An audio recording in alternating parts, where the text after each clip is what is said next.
Hai semuanya, Assalamualaikum warahmatullahi wabarakatuh. Balik lagi di channel aku, Raka Pramesti. Hai, gimana kabarnya? Semoga dalam keadaan sehat ya. Buat yang baru pertama kali gabung ke channel ini, welcome. Dan buat yang udah subscribe dari lama juga, terima kasih ya sudah setia menonton video aku. Nah, hari ini aku mau sharing-sharing tentang gimana sih cara ampuh aku untuk lulus di SIMAK UI pasca sarjana atau yang S2 ya. Jadi bukan yang S1 tapi yang S2. Karena memang aku lihat di informasinya web SIMAK UI di simakui.ac.id itu udah buka nih gelombang 2 ya, gelombang 2 di SIMAK UI-nya itu tuh sampai tanggal 9 Juli pendaftaran dan nanti ujiannya itu tanggal 11 Juli. Kalau aku ikut di gelombang yang sebelumnya, itu aku ujiannya di tanggal 24 Maret. Harusnya 21 Maret tapi diundur 3 hari jadi 24 Maret 2021. Sekitar jam 7.30 sampai jam 12 siang ya. Jadi buat kamu yang pengen memang berharap banget untuk melanjutin studi atau S2 di UI, silakan untuk daftar SIMAK UI ini. Gelombang sekarang udah buka dan masih buka sampai tanggal 9 Juli. Jangan lupa persiapan, karena persiapan itu juga berharga ya, penting banget biar bisa lancar ngerjain ujiannya di tanggal 11 Juli 2021. Anyway, ini merupakan kelanjutan dari video sebelumnya ya.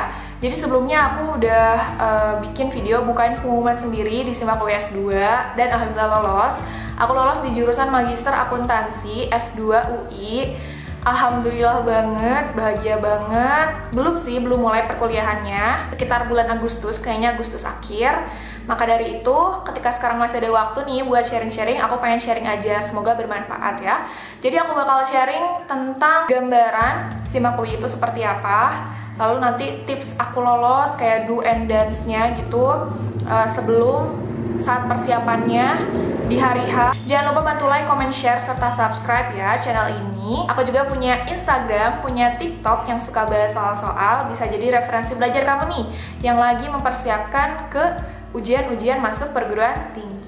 So, keep on watching. Oke, sebelumnya aku pengen bahas dulu kenapa sih ngambil S2 Akuntansi UI. Karena S1-nya aku tuh udah linear ya di akuntansi, jadi S2-nya juga linear. Dan salah satu cita-cita aku tertinggi adalah pengen jadi dosen. Kalau jadi dosen kan usahakan harus linear ya. Nah, jadi mungkin dari kamu juga punya alasan tersendiri lain gitu. Dan aku pengen memperdalam ilmu, menambah relasi juga yang semakin luas, khususnya di bidang akuntansi. Dan kenapa UI? Tidak usah diberikan alasan lagi ya. Ya, UI salah satu universitas terbaik di dalam negeri gitu. Jadi ini merupakan kesempatan yang luar biasa sih buat aku. Oke, itu gambaran awalnya kenapa aku pengen masuk S2 UI. Sekarang aku pengen ngasih tahu dulu cara daftarnya ya. Jadi pokoknya untuk daftar di SIMAK UI itu lewat webnya. Silakan untuk cek aja di webnya ya. Itu tinggal klik aja S2, nanti bakal keluar nih persyaratan, petunjuk daftar dan lain-lain. Yang pentingnya sih pertama adalah kamu harus siapin uang 1,2 juta atau 1.200.000 karena itu menjadi tahapan awal gitu ya, biaya awal buat daftar. Itu belum termasuk UKT dan lain sebagainya ya. Kalau UKT, dana pengembangan itu kan pas udah keterima.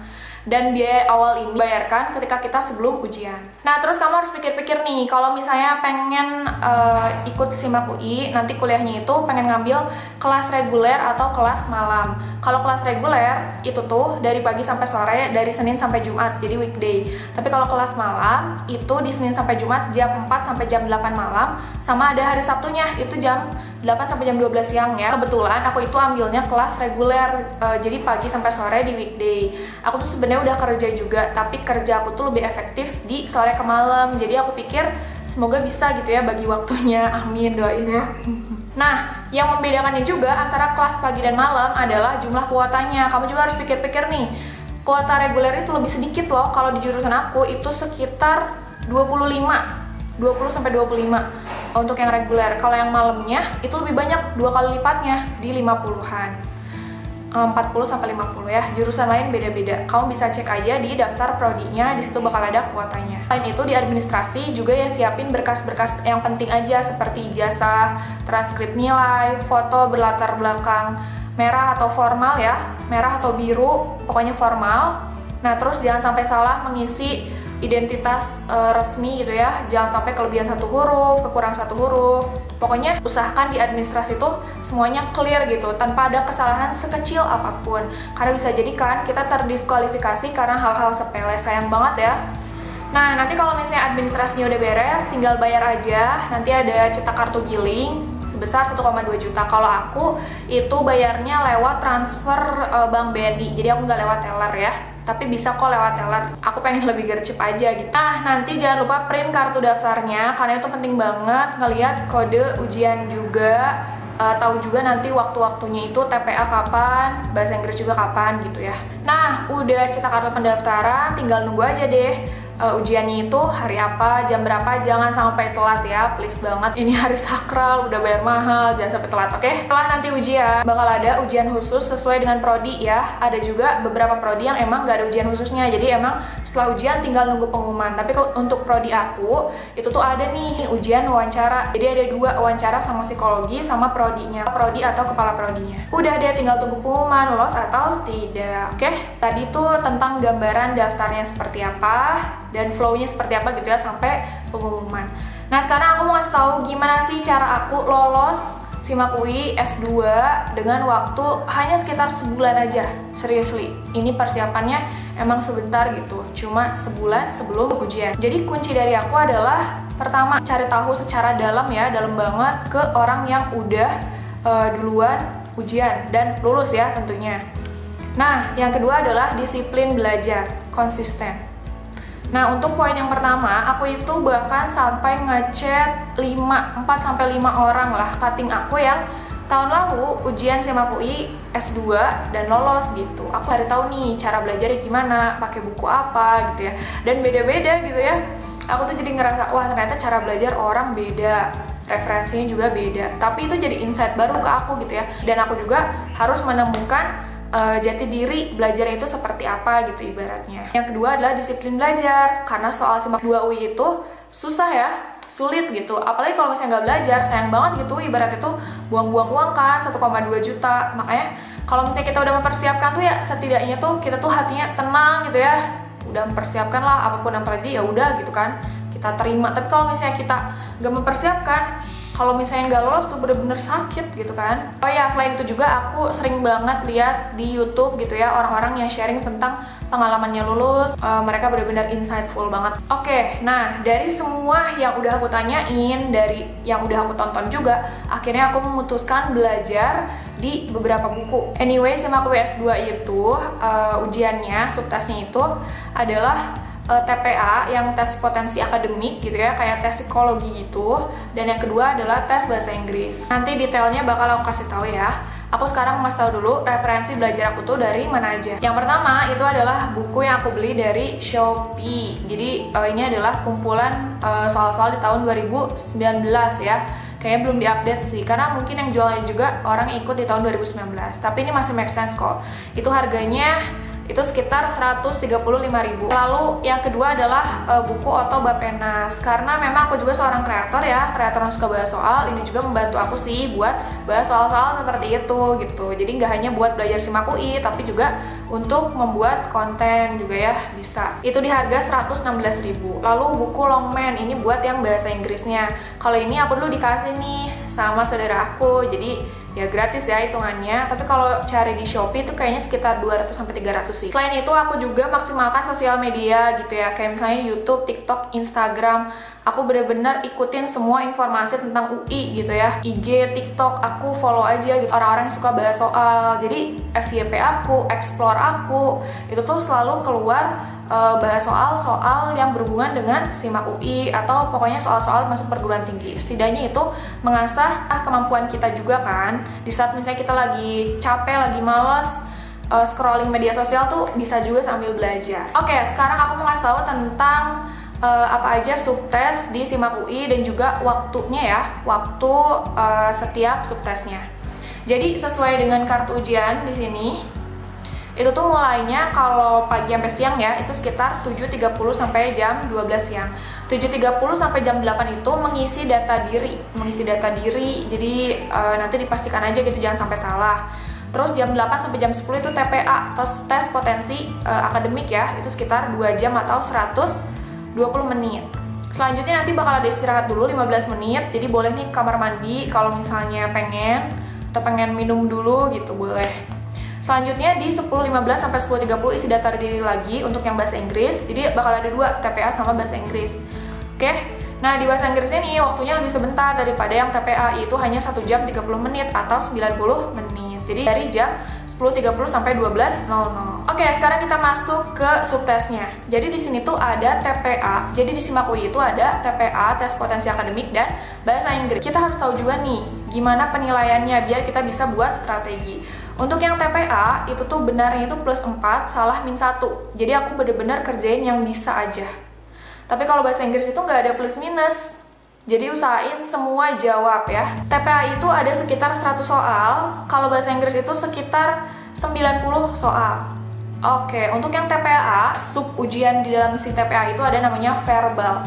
Verbal ini yang berhubungan dengan misalnya sinonim, antonim, hubungan kata, itu ada sekitar 30 soal. Nah, lalu 10 soal selanjutnya itu adalah tentang paragraf. Jadi ditanyain tentang ide pokok, lalu tujuan penulisan, sikap penulis, kesimpulan, dan lain-lain lah, kayak soal-soal Indonesia di UTBK atau di ujian nasional, tapi lebih susah sih. Lalu selanjutnya numerik, ini kayak hitungan. Jadi sub-sub ujiannya, jadi kisi-kisinya itu misalnya ada tentang aljabar, eksponen, bangun datar, bangun ruang, fungsi kuadrat, jarak yang ditempuh, deret gambar, deret huruf, angka yang hilang, grafik, perdasamaan, perbandingan, seperti itu ya pokoknya.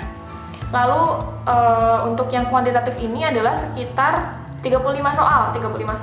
Dan yang terakhir adalah logika. Jadi soal logika kayak silogisme, jika maka, atau sebagian semua sebagian, kayak gitu. Itu ada sekitar 25 soal. Jadi totalnya ada sekitar 100 soal, oke? Nah, dan masing-masing itu waktunya adalah untuk yang verbal 30 menit. 30 menit itu 40 soal. Jadi untuk satu soalnya itu sekitar 45 detik. Usahain ya, harus cepat ngerjainnya. Kenapa bisa cepet? Karena kita latihan tentunya ya. Karena aku waktu itu latihannya juga strict banget gitu di sinonim antonim, suka baca KBBI, nonton di YouTube kayak sinonim ratusan kata, antonimnya, jadi bisa lebih cepat masuk gitu, karena kan itu ibaratnya hafalan ya. Kalau numerik itu waktunya sekitar 50 menit, jadi satu soal itu sekitar 1 menit 42 detik, ya lumayan lah ya.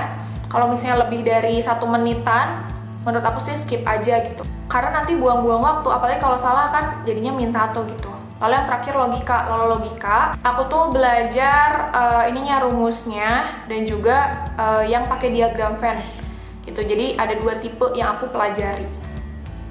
Nah, waktunya sekitar 40 menit. Jadi setiap soalnya itu sekitar 1 menit 6 detik. Ya lumayan lah ya.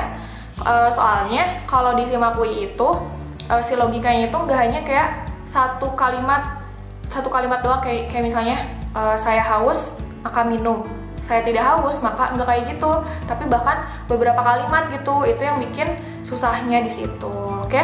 Nah, jadi kalau di TPA itu sesuai pengalaman aku bener-bener belajar banget dari KBBI, latihan-latihan aja gitu dari soal-soal yang tadi udah aku beli gitu buku-bukunya. Nah, dari pengalaman aku sih ada beberapa soal yang mirip gitu, bahkan mirip banget sama soal-soal yang udah aku kerjain, dan itu tuh bener-bener ngebantu kan, kayak udah pasti bener gitu. Pokoknya kita perbanyak kosakata, terus banyak juga baca-baca kayak koran gitu, banyak bahas soal-soal tentang paragraf. Kalau numerik kerjain semampunya aja gitu ya, jadi nggak banyak-banyak juga, karena memang cukup pusing ya. Walaupun memang aku suka bahas soal-soal matematika, tapi bukan berarti aku jago di semua soal gitu, jadi aku bener-bener kerjain yang bisa aja. Nah, kalau di logika tadi aku pakai yang cara diagram Venn atau rumus gitu. Jadi kesimpulannya untuk yang TPA ini di hari H aku kerjain sekitar 70 sampai 80-an soal gitu ya, yang bener-bener aku ngerasa itu tuh bener gitu jawabannya ya. Nah, oke, lanjut ya. Sekarang kita ke bahasa Inggris. Jadi bahasa Inggris itu sekitar 90 menit dan 90 soal. Jadi kalau misalnya dihitung-hitung ya 1 menit 1 soal gitu. Wah, ini bener-bener menantang banget ya. Apalagi soal-soalnya tuh paragraf sih banyaknya. Nah, tapi yang bikin senengnya adalah itu nggak ada minus. Jadi udah kerjain aja semampunya ya, semampunya, sebisanya. Aku sih kerjain semua, alhamdulillah pas hari H. Jadi 90 soal tuh 90 menit bener-bener kebabat habis gitu. Di bahasa Inggris ada structure sama reading. Structure-nya 40 soal, readingnya 50 soal. Untuk yang structure, nomor 1 sampai 15 itu fill in the blank. Jadi kayak misal di subjeknya kosong, diisi apa, di misalnya komplemennya kosong, di verbnya kayak gitu. Nah, kalau untuk yang 16 sampai 40 itu tuh kayak cari yang salah gitu. What is wrong? What the part is wrong gitu. Yang mana yang salah? Misalnya ada pola kayak neither nor, either or. Ternyata di kalimat itu neither or gitu kan. Nah, berarti salah ya, harusnya si nor gitu. Nah, sedangkan 50 soalnya lagi itu adalah 50 soal dari teks. Jadi bakal ada 5 teks.